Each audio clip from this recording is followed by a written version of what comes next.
This week on the WriterCon podcast, I joined a writer critique group several years ago, and I was more of a bystander. I would bring things, but I really was mostly just watching and listening and admiring the other writers in the group. Eventually, several members of the group, including Rene and Melanie Henry, who was the leader of the group, said, "You need to write this book. You need to write it." So they did an intervention on me. Welcome to WriterCon, a gathering place for writers to share their knowledge about writing and the writing world. Your hosts are William Bernhardt, best-selling novelist and author of the Red Sneaker books on writing, and Lara Bernhardt, award-winning author of the Wantland Files book series.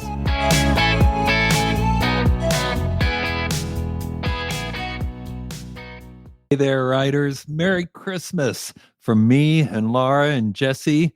This is our last new episode of the year.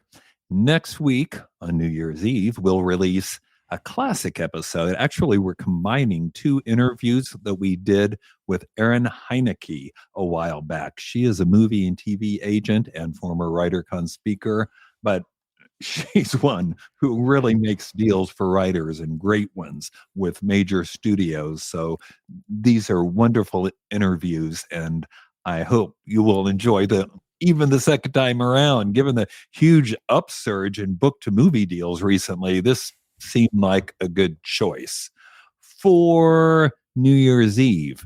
But today on this podcast, we're talking to Santa. Lara, are you ready for Christmas?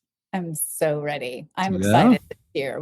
We have had so much going on, and just this year has been all about family and getting to spend time with people that I love, and it's been absolutely wonderful. I think Christmas is going to be a little more peaceful this year, too. We're not quite so much driving, right? We're still going to see everything, but we're going to spread it out. We're going to spread it out. We're not going to cram everything into one day. I'm going to give that a try. I always assume one of the benefits of getting older is that instead of having to travel for 48 hours, people come to you at Christmas. Maybe I'm wrong.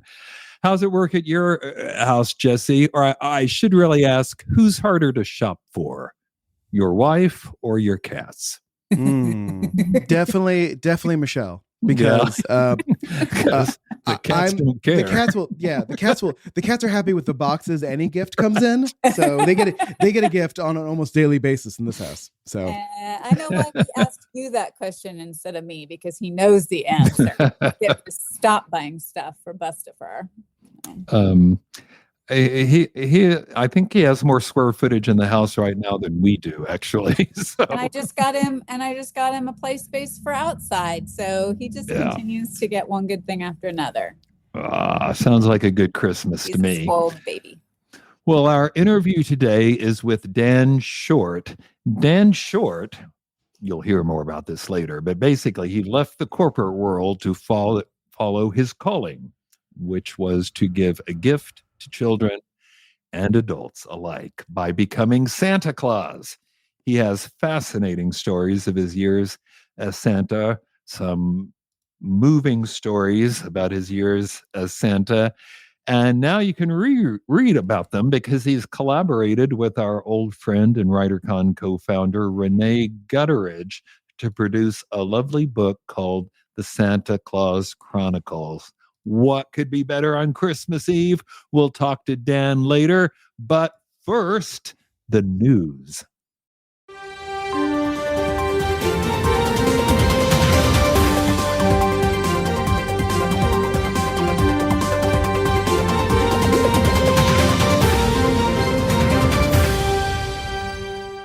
Well, you probably wouldn't be surprised if I told you that the first news story involves AI, and you probably wouldn't be surprised if I said it involved publishers. But you might be surprised if I told you there are assertions out there that Big Five publishers, including Penguin Random House, are now using AI, quote, to analyze book manuscripts for market potential and reader engagement. In other words, Random House is allegedly using AI to choose which manuscripts to publish. And there's been a white paper released on this subject. There'll be links to it in the show notes. We don't know everything about this and exactly what they're doing and not doing. Although at the Frankfurt Book Fair, which we've talked about before, took place not too long ago, the Random House CEO said, and I quote, "At Penguin Random House, we've been working with artificial intelligence for more than a decade, primarily with machine learning, for example, to set the selling price of an ebook or to determine the starting print run of printed books." End quote. Begin commentary. Or in other words, what he's saying is he's using computer analysis to decide how well a book is going to sell and what they should charge for it. But he didn't actually admit to using AI to choose which books they're going to make money from. But it seems to me that these two are pretty closely related to one another. Jesse, you're a tech expert. What do you think? Listen, like more enthusiasm. Yeah, it's Christmas. I'm all for like AI helping people do their jobs easier. What I don't like is when AI is used to like stop people from doing their jobs or doing the hard work of choosing correctly and, you know, actually looking at the things they're selecting, right? AI is a great filtering tool, right? But it shouldn't be the tool. Well, I think the suggestion when they talk about pricing and print run is that basically the computer can do a better job of choosing what they can publish profitably than people can. Yeah, well, I guess my question is like, is the algorithm set to make the most money, or is it set to price the book so it sells the most copies, right? And those are two different things sometimes. Mm-hmm. And, you know, and again, if the people are training the AI to make them the most profit, that doesn't necessarily mean it's the best for the consumer and or the author of the work. That's definitely true. It's going to see an unexpected hit. You know, sometimes books just catch fire and surge. Yeah. And I think that's something that can be predicted by human or machine. That is such a good point. I mean, The Fourth Wing, the start of that series, is going mad now. And granted, they had an established author, but I don't think anyone could have predicted that it would explode the way it has this year. But I suppose that doesn't mean the AI couldn't possibly have picked it. I don't know, Lara, I saw you making really disgusted faces when I went through this story. What do you think about AI picking who gets published? I don't love it. I just don't love it. You know, we had an article in the WriterCon magazine where we talked about how AI doesn't do a great job writing. It can't put emotion into things. It's just, and I don't think that it can pick for us what's going to resonate with audiences, what readers are going to feel drawn to, what's going to hit just the right nerve. I just don't think that it can. And I'm totally with Jesse here. There are great uses for it. We love having, you know, auto predict in our email and in our text to speak. Some of us gripe about it, but some of us really enjoy having these features available to us and where it can save us time and make life easier.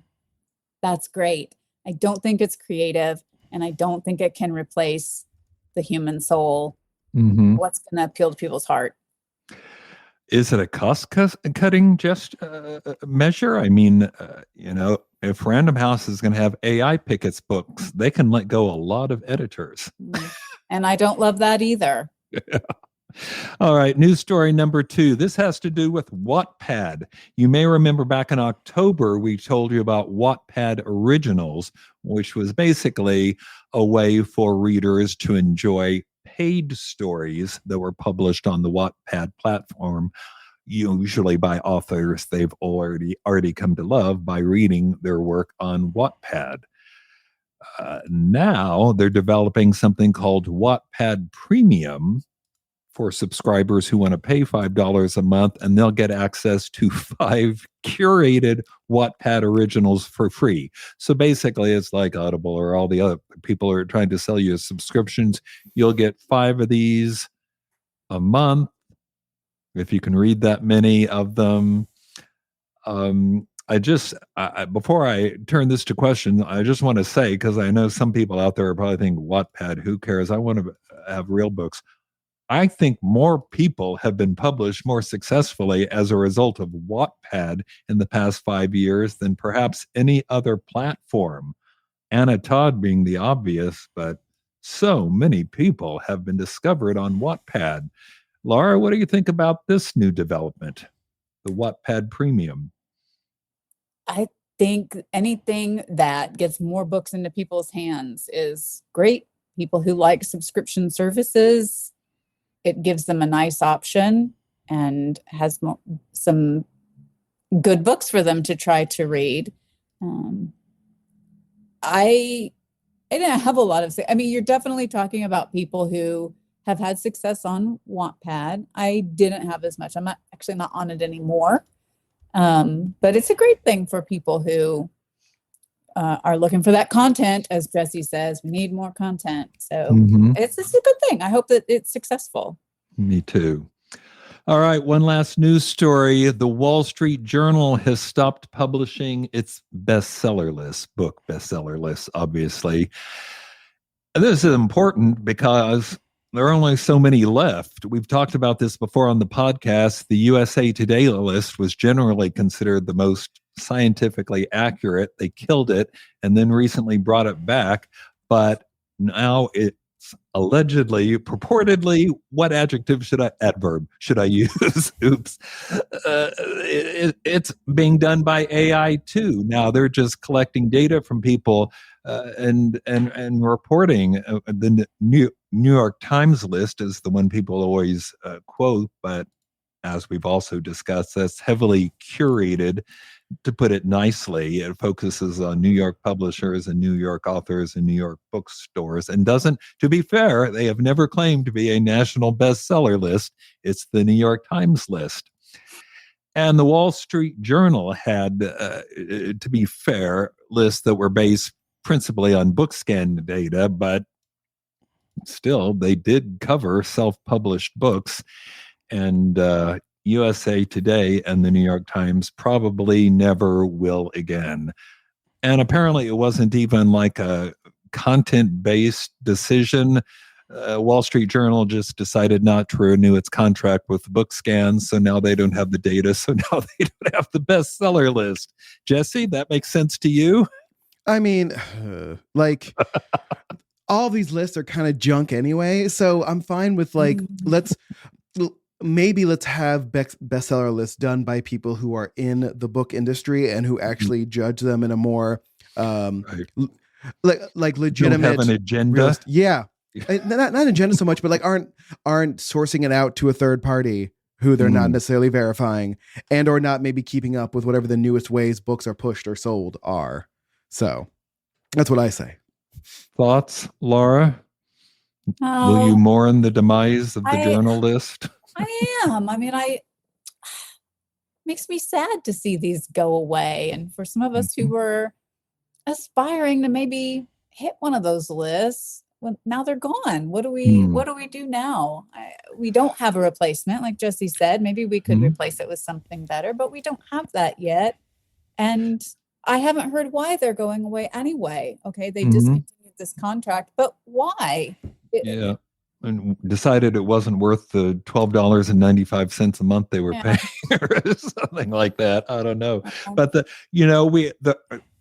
are people out there who are attempting to compile lists that will include, ebooks and books that don't have huge publishing companies behind it. But that is understandably complex, especially when Amazon will not release its sales data normally. There must be a way to get us an accurate bestseller list, but I don't really know what it is at this point. We're open to suggestions, listeners. Send them in. We love to hear from you. All right. Jesse, cue up the music. Let us talk to Santa. And welcome to the podcast. Hi. Thank you very much. It's good to be here. Hello. How are you both? Good. We're great. It's really good to have you here. All right. Now, I want everybody to understand that the Santa Claus Chronicles is your first book, right? Yes, it is. Only book so far? The only book so far. I'm working on Yeah. another Santa Claus book. Okay. Oh, I think there could be a sequel. And it's, as I said, the Santa Claus Chronicles, co-written by our friend Rene Gutteridge, co-founder of WriterCon and frequent appearance person. There must be a better word for that. Frequent co-host on this podcast. Anyway, tell us the story. I know you've worked as a Santa for many years yet, but how did this book come about? Well, I joined a writer critique group several years ago, and I was more of a bystander. I would bring things, but I really was mostly just watching and listening and admiring the other writers in the group. Eventually, several members of the group, including Rene and Melanie Hemry, who was the leader of the group, said, "You need to write this book. You need to write it." So they did an intervention on me. They told me that Rene and Melanie Hemry, of course, are also important hosts at WriterCon every year, and part of the spiritual or inspirational section. So this all makes sense to me. And you ended up co-writing the book with Rene, right? I did. Yes, she made an offer that I could not refuse. Dare I ask, what was the offer? Well, she told me Just, that she I'll would do never it. help me again unless I finally said yes. And so I took her up on the offer, and I'm very, very glad I did. That's a stern approach. So what was the process like? What was it like working with a co-writer? Because I haven't done it yet, but I'm thinking about giving that a try. Well, I have no previous experience, but it was very good. She's a very easy person to work with. She's very encouraging. She was very laid back. It was more like she would guide me. There were several places, certainly, where her suggestions from a technical point of view were very useful and helpful, because she's got a lot more experience, and that helped the book a lot. And then there were the other advantage, I think, was that I had someone who had a critical writer's mind, who could read my stuff and beyond the humor, or get beyond the poignancy, and help it move better. And so I was very grateful to have that plus guy. Such experience. Rene probably at that point had written more than 20 books published by major publishers. Exactly. So you grabbed the gold ring. Well, and that's an invaluable resource. No, I was very, very fortunate. No doubt about it. I think it has been my good fortune to be in that critique group and to know those women and to know the other writers in that group. There are several other writers in that group who have been and are continuing to writers. Now, the Santa Claus Chronicles is memoir. Yes, it's drawing on your actual experiences as Santa. But you've been doing this for how many years? How is 25, 30? How many years have you been? Well, 30 now. Yes, I call a professional for about 26. Okay. For that, I the request of my wife and others to more mildly and regularly. Amateur Santa as opposed to professional Santa. But that is a lot of material. How did you choose? Like, how did you pare all that down? How did you choose what would go into the book? Oh, goodness. Well, actually, for about 2.5 or 3 writing the titles of the story, wanted to write 1, 2 for my writer critique groups so they wouldn't kick me out so that I'd produce something. But I was hesitant to publish and get serious about it. So I ended up with about 50 titles.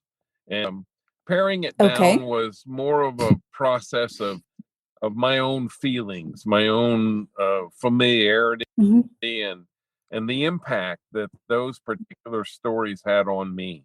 Well, maybe we should roll this back to before the book, and tell us how you got started as Santa. You mentioned your wife. I'm going to guess she felt there was a perhaps physical resemblance that you could work with, maybe. Is that how this got started? Well, it's interesting. No, actually, I was very business-like. I had a salt and pepper, very business, was trained and business-like. I went shopping because she loved to shop and I loved her. And so I would accompany her on these shopping trips. We were at Quail Springs Mall one Christmas season, and I had done my duty, which I felt loving duty, but my duty, and I asked her permission if I could just sit and watch Santa for a while, just have some relief from the shopping part. And when I did, it opened up the whole world to me in terms of my current life. There was a Santa who I fell in love with. He was so gentle and so sincere and so personal with every child. He invited them into his presence gently, sincerely, and I watched these children become enthralled and feel safe. And I thought, this is marvelous. I have got to know how to do that. I would love to. I watched that man for 5 years. I would go for 2 hours at a time, several times a season, and hoping and wishing that someday I could do it. And finally, I was standing behind him away from his view so that I could see the faces of the children. I never had gotten that close before, and I had never disturbed Santa before. But he got up to take his break, and instead of turning to the sunglasses hut to take his break, he turned towards me, walked towards me, and I thought, Santa's coming to talk to me. And I stuck out my hand to shake been a good boy. And he greeted me and he said, hello. I said, Santa, I love watching you work. And he said, I know, I've noticed. So, well, yeah, after 5 years, that's getting a little stalkery, I think. Do people stalk Santa? Oh, well. Then he asked me if I ever thought about doing this. And I said, I would love to do this. Phone number on a little pad and said, Claus, take a break after Christmas, but invited me to call in the middle of January. And that's how it. And he hooked you up. Wow. Beautiful story. I absolutely love that. And, I think we talk so much about how things happen at the right time. So you're talking about for 5 years, it was an idea. It was in a developmental stage. I think we can all take that to heart. We don't have to rush. It's okay if things take a little time. That applies to our books too. Things happen in their season when they're supposed to. I absolutely love that. How would you? Do. I agree with you. Yeah. How would you? So when you're choosing these stories, I mean, a lot of our listeners are writers, and for someone who's wanting to maybe not necessarily write memoir like you did, but if they want to take their life experiences and bring them to a book, which I think most of us want to do, but we also hear that old adage: just because something happened to you doesn't mean it's interesting or that someone's going to read about to it. So others. how do we, to other people. It's not necessarily, it's your life, but maybe not going to be that interesting to someone else. So do you have some advice on how people can take those experiences and make sure that they bring them to their story in a way that's going to be engaging and offer some universal appeal? Well, I guess there's a lot of hope in that. One of the things that happened to me right after I became Santa the very first year was that so many of our friends wanted to hear some stories about my experience. I had been assigned my first 2 years to a big mall up in Iowa City, the Coral Ridge Mall. And of course, I was very cautious that first year, worried that I was going to ruin some poor child's life with something I said or did or didn't do properly. But when I got back, literally the night after we got back, and Christmas had passed the previous day, they had arranged for me to sit in a rocking chair in one of their homes, and about 20 of our friends attended me and asked me to tell stories.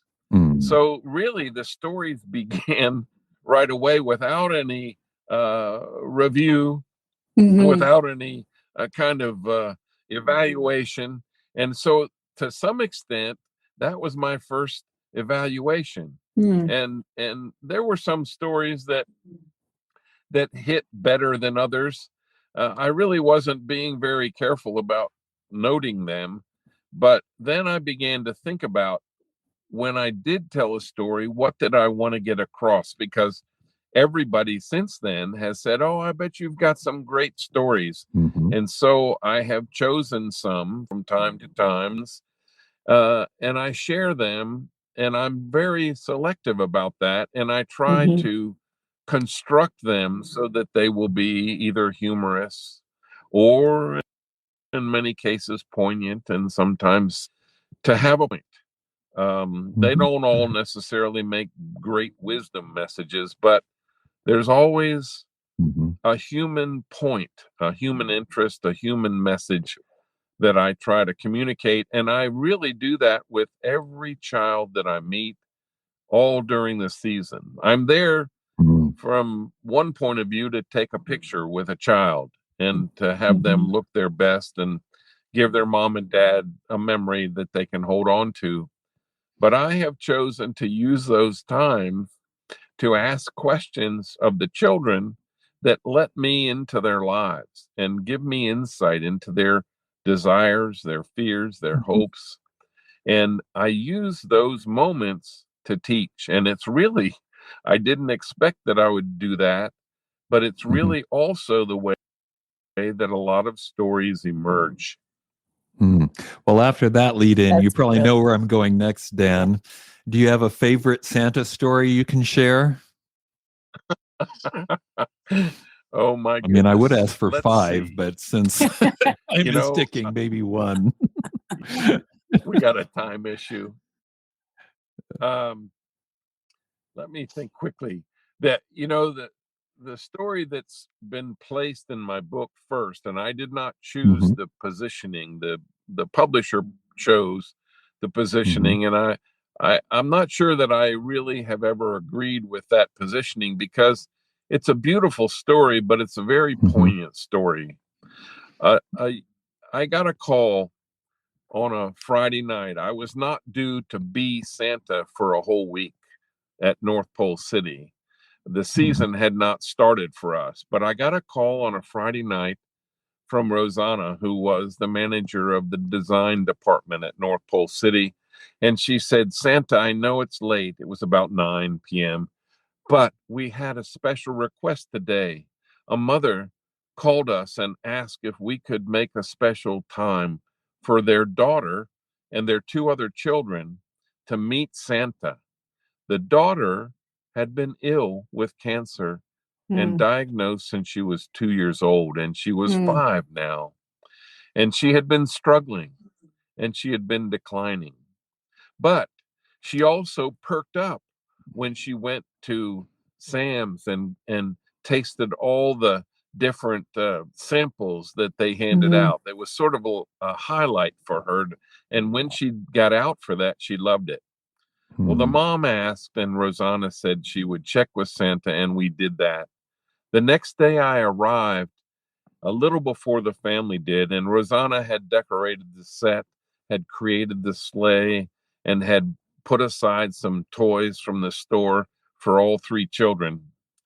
And when they arrived, this little girl, this beautiful little girl, was frail, bald, and dressed beautifully in a little red dress with some lace, and she had little black patent leather shoes and some socks that had lace at the tops. And she had the most beautiful little smile. Well, I met her, and I met her brother and sister, and we had a grand time. And I got a big, big hug from her, and I wished her well and told her Santa loved her. And then just before Christmas, I got a call from the mom, and Mom had said that she had gone to heaven. And Mom had wanted me to know what their conversation was just shortly before she died. She asked her mother and dad, "Do you think it'll be as much fun sitting on Jesus' lap was sitting on Santa's lap?" And the folks said, "Oh, yes, of course it will." So that was probably the most powerful, poignant one early on that I got. But there are so many of them. There are so many funny ones. Yeah. I think this is the first time I've cried on the podcast. Oh my goodness. We're not going to top that story. All about. Except to say, people, you really need to get out and read this book. You'll be so glad you did. What do you think, Dan? Can we have a sequel, Chronicles 2, someday? You know, I'm writing some stories now. I don't know whether it'll be Chronicles 2 because unfortunately my book is going out of print. Our book is going out of print because the marketing department at our publisher was terminated within a month of our getting the book signed. So we didn't get very much extension for it. But we think we might get the rights to the name and maybe the artwork even. And if we do, we may repeat Chronicles and do 2. But I am writing several more stories, and I don't know how they'll appear, but they will hopefully be published at some point. I'm sorry to hear that, Dan. I will tell you, though, because I just checked that the book is on sale at Amazon and probably other places as well. And if we need to find a publisher in the future, we know a lot of them because they come to WriterCon every year. Okay. Dan, thanks so much for making this special Christmas episode even more special. Okay. Absolutely wonderful. Thank you. See you again soon. Thank you very much. Merry Christmas. Merry Christmas.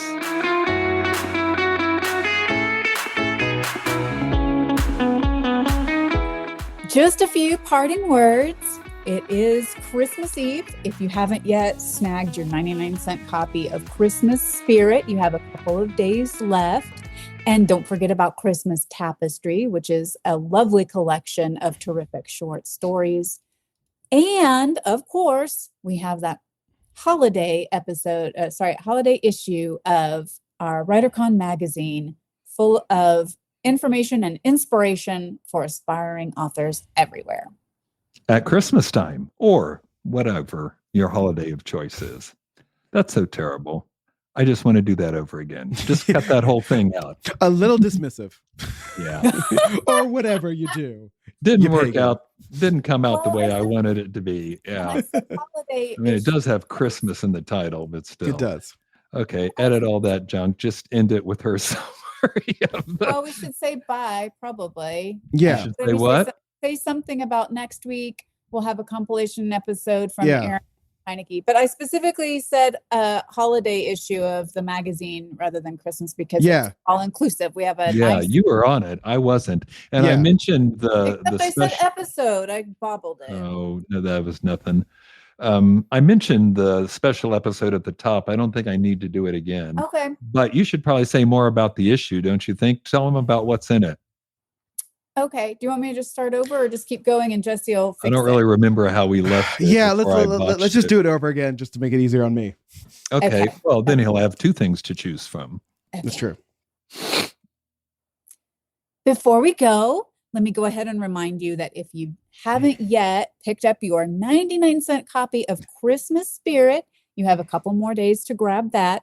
And don't forget about Christmas Tapestry, also special price for the holidays. And it is full of some very sweet and holiday-themed stories written by some terrific authors.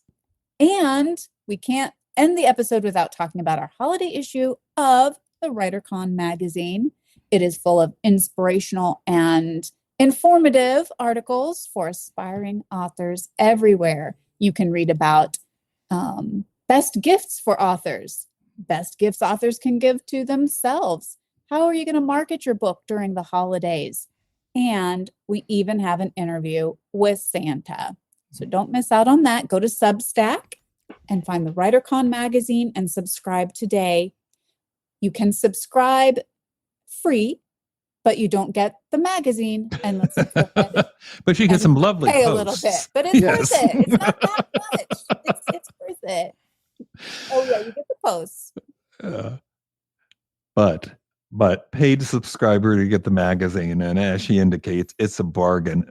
I think my favorite article in this episode is the one about how to write. Well, this sounds kind of cheesy since I contributed to this, didn't I? But it's true. The article about how to write a Christmas story and how it differs from other kinds of short stories. I like that a lot. Anyway, until next time. Give yourself a Christmas gift and subscribe to the magazine. Or your best friend who's also a writer or wants to be. Two things can happen. I like that. Christmas gifts for writers. Is our magazine on that list Rene made on that article? Should have been. Should have been. All right. Until next time, everybody, keep writing.